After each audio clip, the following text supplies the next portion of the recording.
अस्सलाम वालेकुम मेरे प्यारे बहन भाइयों, मैं हूं जी मुजम्मिल हुसैन और आप देख रहे हैं मेरा यूट्यूब चैनल टीपू वीर।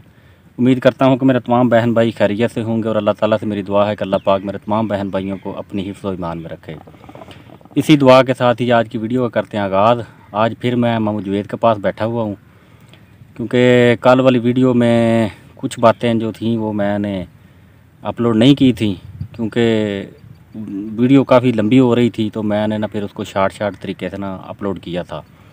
तो बाकी अभी मामू जुवेद के पास आया हूँ, तकरीबन कोई 11:30-12 का टाइम हो गया। अभी आकर मामू जुवेद से मैंने पूछा है कि मामू को थोड़ा सा वीडियो बनानी, तो उन्होंने कहा ठीक है आ जाएँ बनाते हैं। तो इधर हम बाहर आ गए थे थोड़ा सा ना अपने रकबे पर, मामू जुवेद इधर ही थे, चक्कर लगा रहे थे, तो मैं इधर ही इनके पास आ गया हूँ। ये चने वगैरह मामू जुवेद ने, आप देख सकते हैं हमारे पीछे बिजाई की हुई है, तो इनको देख रहे थे क्योंकि बारिश हो गई थी, तो इन्होंने कहा कि अभी पानी वगैरह इनको लगाना है, तो ये देख रहे थे इधर। तो मैं भी इधर ही आ गया हूँ, तो इधर ही मैंने फिर मामू जुवेद को बिठा लिया, मैं मामू इधर ही बैठे। हुक्का मामू जुवेद के पास था, ये देख सकते हैं आप हुक्का शुक्का पी रहे थे। तो अच्छा सुनाओ मामू जी, की हाल है तुहाडा? अल्लाह का शुक्र है मामू जुवेद नाल पंजाबी च गल्लां होणगियां और सेहत भी ठीक है? हाँ जी, अल्लाह का शुक्र है जी। अच्छा चलो शुक्रिया अल्लाह दा चाहिदा। जो दिन चढ़दा बड़ा अच्छा गुजर। अच्छा माशाल्लाह अल्हम्दुलिल्लाह। ते मामू जी काफ़ी सारे साडे भैन भरा जिहड़े ने तुहानूं सलाम दुआ दे रहे ने, ते मैं उन्हां दा सलाम दुआ चुक्की फिरदा। वालेकुम सलाम। ते मैं कि जी अज ना कैमरे दे सामने तुसीं आ के ना अपने अपने उन्हां दा शुक्रिया अदा करो, जिन्हां ने तुहानूं सुनिया जी बड़ी दुआ देंदे ने। बड़ी तुहानूं मैं दसदा रहना ना टेलीफोन ते। कबूल ते अल्लाह करनी है। हाँ अल्लाह पाक ने करनी जी, उन्हां बिल्कुल ते अपनी फर्ज पूरा कीता जी। हाँ अगों अल्लाह दी मर्जी, अगों अल्लाह दी मर्जी, बिल्कुल। उन्हां ने अल्लाह ताला गफूर रहीम है जी, जदों दिल करे हाँ जी अल्लाह दा वो मान जी। लो हाँ बिल्कुल। शिफा ओदे कोल। अच्छा आ वेखो जी, मैं एक वर्का जा बना के चुक्की फिरदा। मैं क्या जरा अज उन्होंने नाम ही अपने बड़ा लम्मा चौड़ा तुसीं वेख भी रहे हो। अजे ते मामू जी मैं अद्धे लिख के लियाते ने, अजे ते मैं लिखदा ना ते ये ते कोई सफ़ियां दे सफ़े भर जाने सन, ते इहदे च मैं बोलन लग पैंदा ते दिल च ते फिर घंटा इंज ही वीडियो लंघ जांदी विच। अच्छा मामू, सब तो पहलां जी तुहाडी धी है जी, ये यूके तो ने, थ्रो माई लेन्स इन्हां दा चैनल दा नाम है, ते इन्हां ने तुहानूं आख्या भी स्पैशल मामू जी नूं आखना भी मेरा जिहड़ा ना बेटी तुहानूं सलाम दुआ दे रही है, तुहाडे हक च दुआ कर रही है, मेहरबानी जी। हाँ जी। तो उस तो बाद ने साडे जुल्फकार भाई सऊदी अरब तो मस्जिद नबवी च बह के ना तुहाडे वास्ते दुआ मंगी है। उस तो बाद नीरू शर्मा ने मामू जी इंडिया तो, फरजाना नहीद, सबा रेहान, जैतून खान, हनी बी, सोबिया शकील, अब्दुल कादर, शादिया तबस्सम, मनजीत सिद्धू या सिंधु मामू जी इन्हां दे कमेंट्स बड़े प्यारे होंदे जे, यकीन करो एक ज़्यादा ही तुहाडे नाल प्यार करते ने मनजीत सिंधु साहब। ये एक दिन इन्हें मैसेज भी भेजा सी मैनूं कि मामे नूं आख्या पग शग बन्निया करे सिर दे उत्ते। मैं उन्हां दी गल मान लई। ये मनजीत साहब मैं स्पैशली मामू नूं आख्या भी सिर ते तुसीं पग बन्निया करो, ते हुण माशाअल्लाह ना तुहाडी गल ते अमल दरामद हो रहा है। अच्छा जी, अगों साडी भैन है शादिया अख्तर, फिर ने जी साडे भाई मुनीर मलक, शौकत जवेद, इश्तियाक अकरम, फिर साडी सिस्टर है जी नशीन अशरफ, उस तो बाद जी मोहम्मद आमर एस अहमद यूके तो, उस तो बाद वारस मोहम्मद ने मामू जी तुहाडा फ़ोन नंबर भी मंगया। ते जे तुसीं आखो तो मैं नंबर दे दिओ जी। अच्छा चलो ठीक है जी, ठीक है, मेहरबानी। अच्छा थोड़ा जिहा ना उच्ची जरा बोली जे, आवाज़ भी इधर दे ना जेड़ा नंबर मंगदा है ना जी हाँ उन्होंने दे दिओ, मेरा आम नंबर है। सही है किहड़ा भी इहदे ते बैन लगा भी जेड़ा मंगे दे। अच्छा चलो सीधियां गल्लां। अच्छा पाक विलेज वाले मामू ये कोई चैनल का नाम है उन्हों का, ये पता नहीं साडी भैन है या भरा जिहड़ा भी है, इन्हां भी तुहाडे वास्ते दुआ मंगी। उस तो बाद साजिदा चौधरी। अच्छा ए साजिदा चौधरी जिहड़ी ना जी, यकीन करो बड़े अच्छे कमेंट्स करते हैं, बहुत ही इन्हां दे पढ़न वाले लैक कमेंट्स तो खैर सारिਆਂ ਦੇ ਹੀ ਹੁੰਦੇ ਨੇ, लेकिन साडी भैन दे ना यकीन करो बड़ा दिल खुश हुंदा इन्हां दे कमेंट्स पढ़ के। उस तो बाद बादशाह अली है जी, फिर असमा खान, फिर कैसर परवीन, शबाना अहमद, मुमताज़ अहमद, अब्दुल कादर, मिसिज राबी, वहीद अरशद, ते उस तो बाद लाइफ स्टाइल विद अफफ, ਇੰਗਲਿਸ਼ ਵੀ ਸਾਡੀ ਤਰ੍ਹਾਂ ਨਾ ਮਾਮੂ ਜਵੇਦ ਵੀ ਅਨਪੜ੍ਹ ਅਗਰ ਕੋਈ ਗਲਤੀ ਕਤਾਈ ਹੋਈ ਤੇ ਮਾਫ ਕਰਿਓ ਸਾਨੂੰ। ਉਸ ਤੋਂ ਬਾਅਦ ਮਹਿਨਾਦ ਮਦਰ, ਇਹ ਸਾਡੀ ਭੈਣ ਨੇ ਜੀ। ਉਸ ਤੋਂ ਬਾਅਦ ਟੀ ਖਾਨ, ਤੇ ਉਸ ਤੋਂ ਬਾਅਦ ਨੇ ਜੀ ਹੋਨੈਸਟ ਲੈਜੈਂਡ। ਹੋਨੈਸਟ ਲੈਜੈਂਡ ਪਤਾ ਨਹੀਂ ਹੁਣ ਸਾਡੀ ਭੈਣ ਨੇ ਜਾਂ ਭਾਈ ਨੇ ਜਿਹੜੇ ਵੀ ਨੇ, ਮਤਲਬ ਇੰਗਲਿਸ਼ ਦੇ ਵਿੱਚ ਲਿਖਿਆ, ਮੈਨੂੰ ਹੁਣ ਇੱਦਾਂ ਨਾ ਸਮਝ ਨਹੀਂ ਇਹਨਾਂ ਦੀ ਆ ਰਹੀ। ਅੱਜ ਅੱਗੇ ਜੀ ਡਬਲਿਊ ਅਨਸਾ, ਇਹ ਸਾਡੀ ਭੈਣ ਨੇ ਕੋਈ, ਅਨੀਸਾ ਜਾਂ ਅਨਸਾ ਹੈ ਕੋਈ ਇਹਨਾਂ ਦਾ ਨਾਮ। ਫਿਰ ਮਾਮੂ ਜੀ ਇਹ ਸਾਡੀ ਭੈਣ ਇੱਕ ਮੁਸਰਤ ਕਾਸਮ, ਰਜ਼ੀਆ ਰਜ਼ਾਕ, ਮੁਮਤਾਜ਼ ਅਫਰੋਜ਼। ਫਿਰ ਇੱਕ ਦੇਸੀ ਵਿਲੇਜ ਵਾਲੇ ਨੇ, ਦੇਸੀ ਵਿਲੇਜ ਲਾਈਫ UK ਤੋਂ, ਇਹਨਾਂ ਦਾ ਕੋਈ ਹੈ ਜੀ ਕੋਈ ਚੈਨਲ ਦਾ ਨਾਂ ਦੇਸੀ ਵਿਲੇਜ ਲਾਈਫ, ਇਹਨਾਂ ਨੇ ਵੀ ਤੁਹਾਡਾ ਸ਼ੁਕਰੀਆ ਅਦਾ ਕੀਤਾ। ਉਸ ਤੋਂ ਬਾਅਦ ਅਕੀਲ ਹੈਦਰ, ਇਰਮ ਨਾਜ਼, ਯਾਸਮੀਨ ਗੁੱਲ, ਸੁਗਰਾ ਸੁਲਤਾਨ। ਅੱਛਾ ਮਾਮੂ ਜੀ ਹੁਣ ਨਾ ਯਕੀਨ ਕਰੋ ਕਿ ਕਾਫੀ ਸਾਰੇ ਲਿਖੇ ਨੇ, ਜੇ ਮੈਂ ਇੱਥੇ ਹੁਣ ਪੜ੍ਹਨ ਲੱਗ ਪਵਾਂ ਨਾ ਇਹ ਬੜਾ ਹੀ ਲੰਮਾ ਕੰਮ ਬਣ ਜਾਣਾ। ਤੇ ਸਾਰਿਆਂ ਦਾ ਜੀ ਸ਼ੁਕਰੀਆ ਜੀ। ਜੀ ਹਾਂ, ਅੱਲਾਹ ਤਾਲਾ ਇਹਨਾਂ ਨੂੰ ਜਿਹੜਾ ਨਾ ਹਿੰਮਤ ਦੇਵੇ। ਆਮੀਨ ਆਮੀਨ।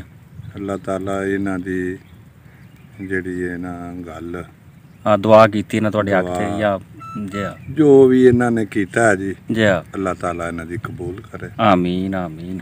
ਮੇਰੇ ਕੋਲ ਤਾਂ ਦੇਸੀ ਜਿਹਾ ਕੰਮ ਹੈ ਜੀ। ਜੀ ਹਾਂ, ਮੈਂ ਕਿਸੇ ਦੀ ਹਿੱਟ ਨਹੀਂ ਕਰਦਾ ਜੀ। ਸਹੀ ਨਹੀਂ, ਹਿੱਟ ਵਾਲੀ ਮਾਮਾ ਗੱਲ ਵੀ ਕੋਈ ਨਹੀਂ। ਯਕੀਨ ਕਰੋ ਕਿ ਬੜੇ ਅੱਛੇ ਇਹਨਾਂ ਨੇ ਤੁਹਾਡੇ ਵਾਸਤੇ ਦੁਆਵਾਂ ਮੰਗੀਆਂ ਨੇ, ਬੜੇ ਅੱਛੀਆਂ ਦੁਆ ਇਹਨਾਂ ਨੇ ਜੋ ਵੀ ਕੀਤੀ ਹੈ ਜੀ ਹਾਂ ਕਬੂਲ ਅੱਲਾਹ ਕਰਨੀ ਜੀ। ਬਿਲਕੁਲ ਮੈਨੂੰ ਸਮਝ ਆਉਂਦੀ ਹੈ ਕਿ ਮੇਰੇ ਵਾਸਤੇ ਉਹਨਾਂ ਫਾਇਦਾ ਹੀ ਕੀਤਾ। ਹਾਂ, ਖਲੂਸੇ ਨੀਅਤ ਨਾਲ ਮਾਮੂ ਜੀ ਕੀਤੀਆਂ, ਕਿਉਂਕਿ ਮਹਿਸੂਸ ਹੋ ਜਾਂਦਾ ਨਾ ਬੰਦੇ ਨੂੰ ਵੀ ਕਿਹੜਾ ਬੰਦਾ ਖਲੂਸੇ ਨੀਅਤ ਨਾਲ ਕਰ ਰਿਹਾ, ਤੇ ਨਾ ਕੋਈ ਲੈਣਾ ਕਰਜ਼ਾ ਕਿਸੇ ਕੋਲੋਂ, ਨਾ ਕੋਈ ਦੇਣਾ ਜੀ।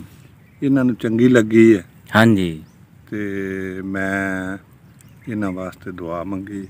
ਬਿਲਕੁਲ ਅੱਲਾ ਨੇ ਕਬੂਲ ਕਰਨੀ ਜੀ ਹਾਂ, ਅੱਲਾ ਨੇ ਕਬੂਲ ਕਰ ਲਿਆ ਤਾਂ ਹਾਂਜੀ ਉਹ ਜਿਹੜੀ ਦੁਆ ਹੈ ਨਾ ਜੀ ਹਾਂ ਉਹ ਅੱਲਾ ਨੇ ਕਬੂਲ ਕਰਨੀ। ਹਾਂਜੀ ਬਿਲਕੁਲ।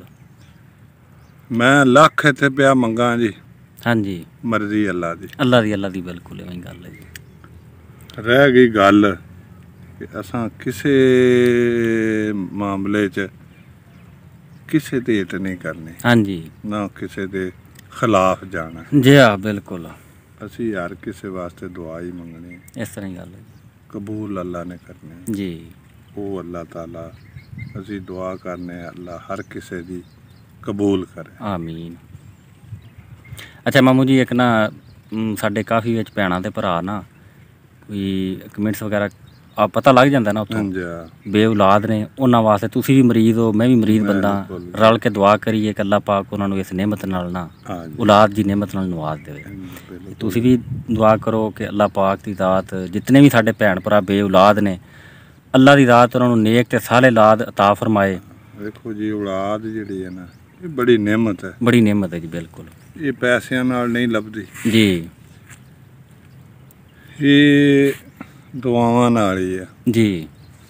ਤੇ ਅੱਲਾ ਨੂੰ ਜਿਹੜੀ ਇਹ ਗੱਲ ਚੰਗੀ ਉਹ ਹੀ ਲੱਗਦੀ ਹੈ ਜਿਹੜੀ ਬਗੈਰ ਲਾਲਚ ਤੋਂ, ਜੀ ਲਾਲਚ ਲਿਆਉਣਾ ਹੈ ਨਾ ਜੀ, ਜੀ ਉਹ ਅੱਲਾ ਨੂੰ ਤਾਂ ਨਾ ਪੈਸੇ ਚਾਹੀਦੇ ਨੇ, ਹਾਂਜੀ ਨਾ ਉਹਨਾਂ ਨੂੰ, ਅੱਲਾ ਨੂੰ ਚਾਹੀਦੀ ਏ ਅਗਲੀ ਗੱਲ ਵੀ ਉਹਨਾਂ ਨੂੰ ਅੱਲਾਹ ਤਾਲਾ ਜਿਹੜਾ ਨਾ ਜੀ, ਉਹਨਾਂ ਨੂੰ ਤੇ ਅੱਲਾ ਨੂੰ ਪਸੰਦ ਹੈ ਆਜਜ਼ੀ, ਬਿਲਕੁਲ ਆਜਜ਼ੀ ਜਿਹੜੀ ਹੈ ਨਾ ਜੀ, ਉਹ ਅੱਲਾ ਨੂੰ ਵੀ ਪਸੰਦ, ਅੱਲਾਹ ਤਾਲਾ ਨੂੰ ਪਸੰਦ ਹੋਣੀ ਹੈ, ਬਿਲਕੁਲ ਜੀ। ਬਸ ਇਹੀ ਦੁਆ ਹੈ ਕਿ ਅੱਲਾਹ ਪਾਕ ਜਿਤਨੇ ਵੀ ਸਾਡੇ ਭੈਣ ਭਰਾ ਨੇ ਉਹਨਾਂ ਨੂੰ ਵੀ ਅਸੀਂ ਬਿਲਕੁਲ ਅੱਲਾਹ ਪਾਕ ਨੂੰ ਰਾਜ਼ੀ ਆਜਜ਼ੀ ਤੇ ਹੀ ਹੋਣਾ ਜੀ, ਆਜਜ਼ੀ ਤੇ ਹੋਣਾ ਹੈ। ਇਨਸ਼ਾਅੱਲਾ ਸਾਡੀਆਂ ਦੁਆਵਾਂ ਨੇ ਸਾਡੇ ਭੈਣ ਭਰਾਵਾਂ ਨਾਲ ਕਿ ਜਿਤਨੇ ਵੀ ਬੇ ਔਲਾਦ ਨੇ ਅੱਲਾਹ ਪਾਕ ਉਹਨਾਂ ਨੂੰ ਔਲਾਦ ਦੇਵੇ, ਚੰਗੀ ਦੇਵੇ, नेक ते साले होवे जी। अच्छा मेरे बहन भाइयों, आज ना कोई थोड़े से मामू को जवेद को मैंने जब सुबह आकर ये सारे मैसेज दिखाए हैं ना आप लोगों के, तो यकीन करिए थोड़ा सा इमोशनल भी हो गए थे, इनकी आंखों से आंसू भी आ गए थे कि यार मुझे इतनी दुनिया दुआएं दे रही है। तो अभी भी ना आप देख सकते हैं कि मामू जो थोड़े से ना इमोशनल हैं, ज़रा खुलकर बात नहीं वो कर रहे आज। तो गर्मी ਦੇ ਵਿੱਚ लेकिन ये वे कि इन्हां दा शुक्रिया जी। जी जी बिल्कुल। ਅਸੀਂ ਜਿਹੜੇ ਹਾਲ 'ਚ ਵੀ ਆਵਾਂ ਹਾਂਜੀ ਅਸੀਂ ਇਹਨਾਂ ਦਾ ਸ਼ੁਕਰੀਆ ਅਦਾ ਕਰਦੇ। ਬੜੀ ਗੱਲ ਹੈ ਮਾਮੂ ਜੀ, ਬੜੀ ਗੱਲ ਬਿਲਕੁਲ ਹੈ ਵੀ ਇਸ ਤਰ੍ਹਾਂ ਹੀ ਮਾਮੂ ਜੀ। ਜਿਹੜੀ ਹੈ ਨਾ ਜੀ ਉਹਨਾਂ ਵਾਸਤੇ ਦੁਆ ਇਹ ਕਰਨੀ ਹੈ ਜੀ ਕਿ ਅੱਲਾਹ ਤਾਲਾ ਉਹਨਾਂ ਦੀ ਜਿਹੜੀ ਦੁਆ ਹੈ ਨਾ ਜੀ, ਹਾਂਜੀ ਦੁਆ ਹੈ ਕਿ ਅੱਲਾਹ ਤਾਲਾ ਉਹਨਾਂ ਦੀ ਜਿਹੜਾ ਨਾ मंजूर करे बिल्कुल।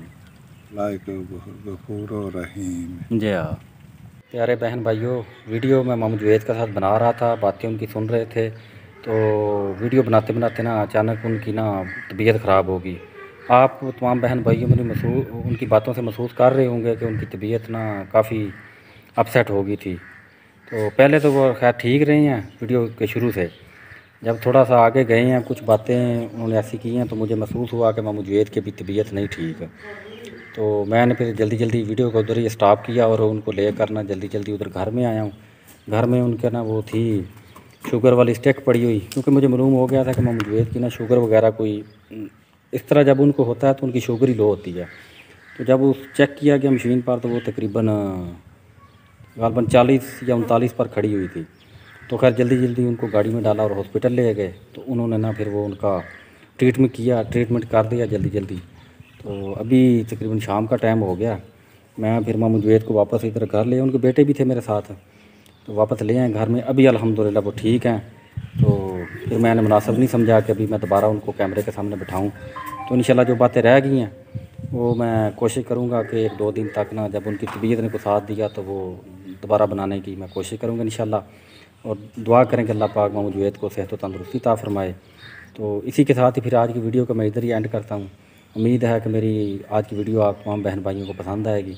अगर पसंद आए तो काइंडली आपने मेरे चैनल को सब्सक्राइब कर लेना है और साथ लगे बेल के बटन को प्रेस कर देना ताकि मेरी इस तरह की हर वीडियो का नोटिफिकेशन आपको मिल सके। तो जाते जाते एक दुआ है कि अल्लाह पाक जितने भी जो बेऔलाद हैं अल्लाह पाक उनको नेक और साले औलाद अता फरमाए। इसी दुआ के साथ इजाज़त चाहता हूँ। इंशाल्लाह कल एक नई वीडियो के साथ आप तमाम बहन भाइयों की खिदमत में हाज़िर होऊंगा। तब तक के लिए अल्लाह हाफ़िज़।